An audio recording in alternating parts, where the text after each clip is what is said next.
go. Hustle hard, hustle every single day. I'll be making moves till I'm buried in my grave. To the system, I don't wanna be a slave. I've been doing shit my way, or the highway. Apart from racism, America's true religion is capitalism. If racism dehumanizes us, capitalism commodifies us. This is the operating system of the nation, a system that turns bodies into labor, culture into marketing, and suffering into profit. For Black people, the intertwined forces of racism and capitalism have never been abstract.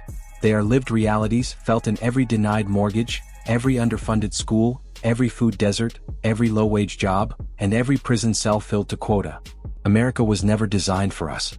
Its systems were not broken by accident, they were built that way. The government, the markets, the courts, they function precisely as intended when Black life is impoverished and controlled. Even now, we witness the state consolidating power through acts that no longer pretend to uphold democracy. Gerrymandering, book banning, the reinstallation of Confederate names on military bases, and the erasure of Black and women's contributions from official histories are not cultural debates. They are declarations of war against our future. Republicans have stopped pretending. They are not concerned with optics or even constitutional restraint. They are seizing power through legislative and judicial means, openly dismantling representative governance and replacing it with authoritarian mechanisms of control. They say the quiet part out loud now. They don't want a multiracial democracy. They want power. And they're willing to burn down the system to keep it. That's why BIT, the Black Infrastructure Trust, is not just timely, it's essential. We cannot keep appealing to institutions that were never built for us.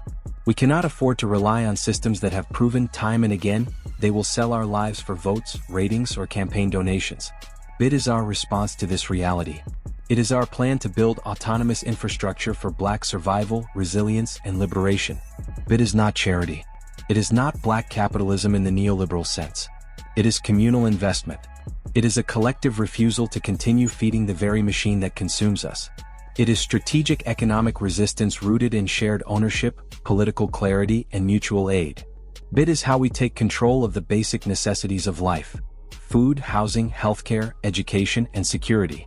Let's be clear, wealth in this country isn't just about comfort, it's about power. It's about being able to say no without fear of starvation or eviction. It's about not having to trade your dignity for a paycheck. It's about protecting your people when the state decides they are disposable. Every time we create self-sufficiency, whether it's a cooperative grocery store, a community-owned health clinic, or a land trust, we expose the lie that we need their systems to survive. And that exposure is dangerous to them. That's why they burned down Tulsa. That's why they sabotage the Black Panthers' free breakfast programs. That's why they send in zoning boards, red tape, and armed police whenever Black people try to own anything together. BIT is our firewall against erasure. It is our collective bank, our emergency response network, our liberation fund. Because we already know what comes next. When they rewrite history, when they take our names off buildings, when they criminalize our speech, when they redraw political lines to silence our votes, those are all just preludes to worse atrocities. This is not a drill. It's a turning point. And at this turning point, we must decide: do we keep begging for justice from systems built to deny it, or do we build the systems ourselves? We choose to build.